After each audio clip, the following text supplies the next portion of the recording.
Reuters, con solo un vistazo a las fotografías de satélite de la NASA tomadas la noche del 7 de marzo, es posible observar la fuente inmediata del apagón nacional que dejó paralizada a Venezuela durante una semana. Dos pequeños incendios, peligrosos por haberse iniciado muy cerca de algunas líneas esenciales de transmisión de energía eléctrica.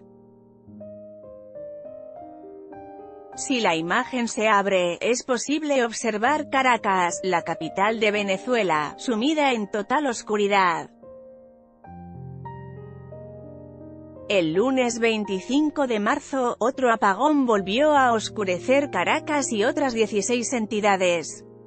El gobierno venezolano ha dicho que los apagones son culpa de múltiples ciberataques, pero por décadas, durante las presidencias de Nicolás Maduro y su antecesor, Hugo Chávez, el sistema eléctrico ha sido desatendido. Para identificar las causas reales por las que Venezuela tardó al menos 4 días de marzo en restablecer el suministro de energía eléctrica, hace falta una visión más amplia que incluya a Estados Unidos. Sin duda, Chávez y Maduro son responsables de haber puesto al país en esta situación.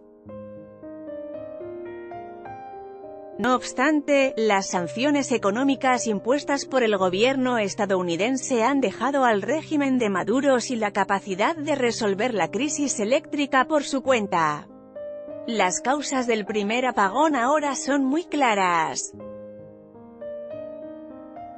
Un informe exhaustivo escrito por el director de la Escuela de Ingeniería Eléctrica de la Universidad Central de Venezuela muestra que el apagón ocurrió a consecuencia de un incendio iniciado cerca de las 3 líneas de transmisión de energía eléctrica del complejo hidroeléctrico de Guri, en la región sureste de Venezuela. Ese complejo cuenta con varias represas y estaciones eléctricas que producen en conjunto un 80% de la energía exportada al sistema nacional, por lo tanto, su desconexión puede producir un apagón nacional. La falta de poda adecuada de la vegetación pudo haber aumentado las probabilidades de incendio, aunque este tipo de fenómenos pueden iniciarse casi en cualquier lugar. También hay que recordar que no se trató del primer apagón nacional ocurrido en Venezuela. En suma, el problema no radica tanto en el hecho de que haya ocurrido un apagón, sino en que las autoridades tardaron más de 4 días en resolverlo. Para reanudar el funcionamiento del sistema, es necesario activar los generadores de la represa y subestaciones ubicadas en lugares distantes del país. El problema es que solo alrededor de 1/5 parte de la capacidad de generación térmica del país estaba en operación al momento del apagón, por lo que fue prácticamente imposible cubrir con generación térmica el faltante de la hidroeléctrica.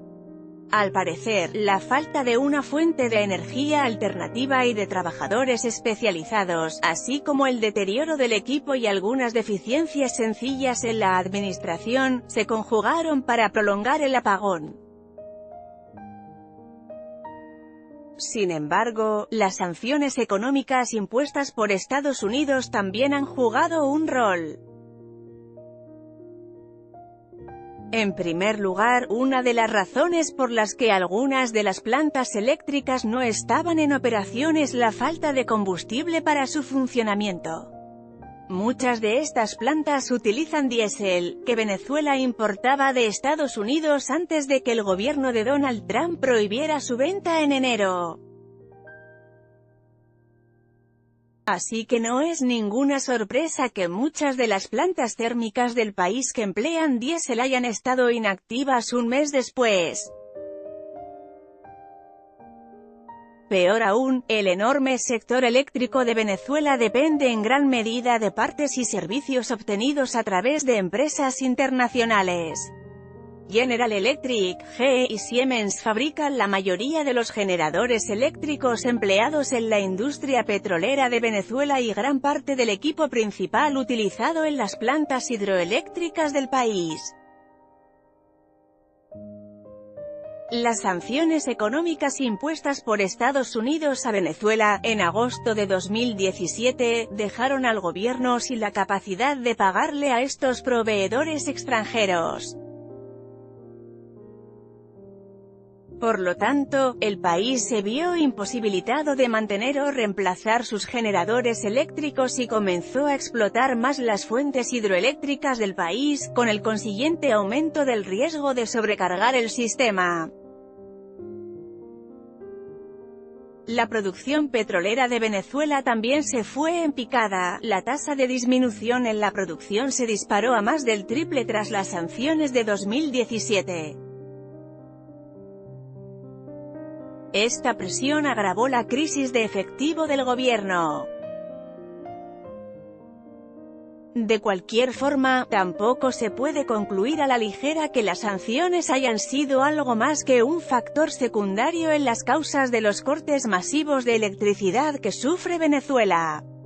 Es evidente que la escasa inversión, la falta de mantenimiento y la crisis económica del país, acentuadas por la corrupción y los absurdos subsidios a la electricidad, son las principales causas.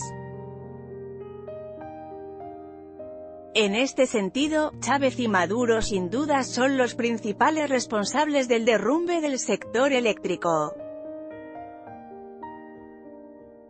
Para tener una conversación significativa sobre el efecto de las sanciones, es vital distinguir entre las causas del fenómeno y sus soluciones.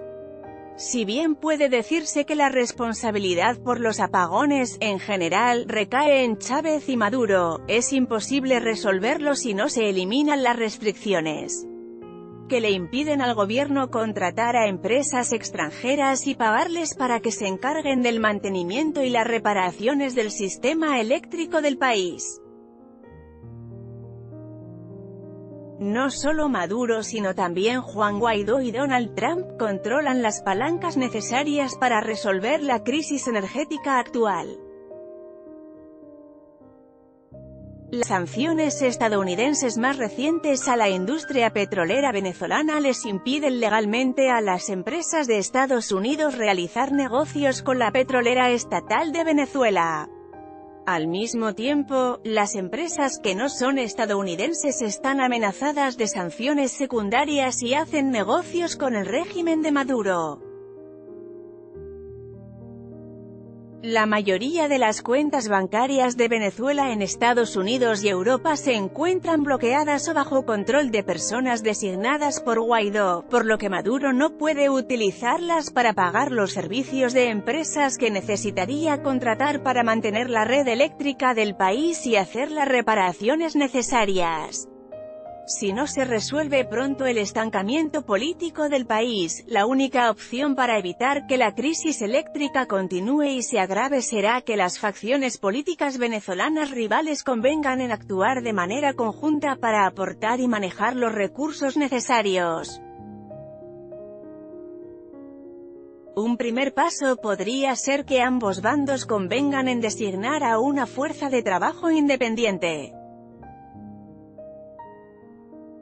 Cualquier propuesta de cooperación entre las facciones políticas del país será anatema para sus partidarios de línea dura, y es probable que se descuente por ser, en el mejor de los casos, irrealista. Sin embargo, incluso en tiempos de guerra, los ejércitos abren paso para proteger a quienes no participan en el combate y permitir el paso de organizaciones de ayuda para rescatar a los heridos. A menos que los actores políticos del país logren ponerse de acuerdo y pongan la vida de los ciudadanos comunes y corrientes por encima de sus propios objetivos políticos, los venezolanos enfrentarán tiempos todavía más sombríos.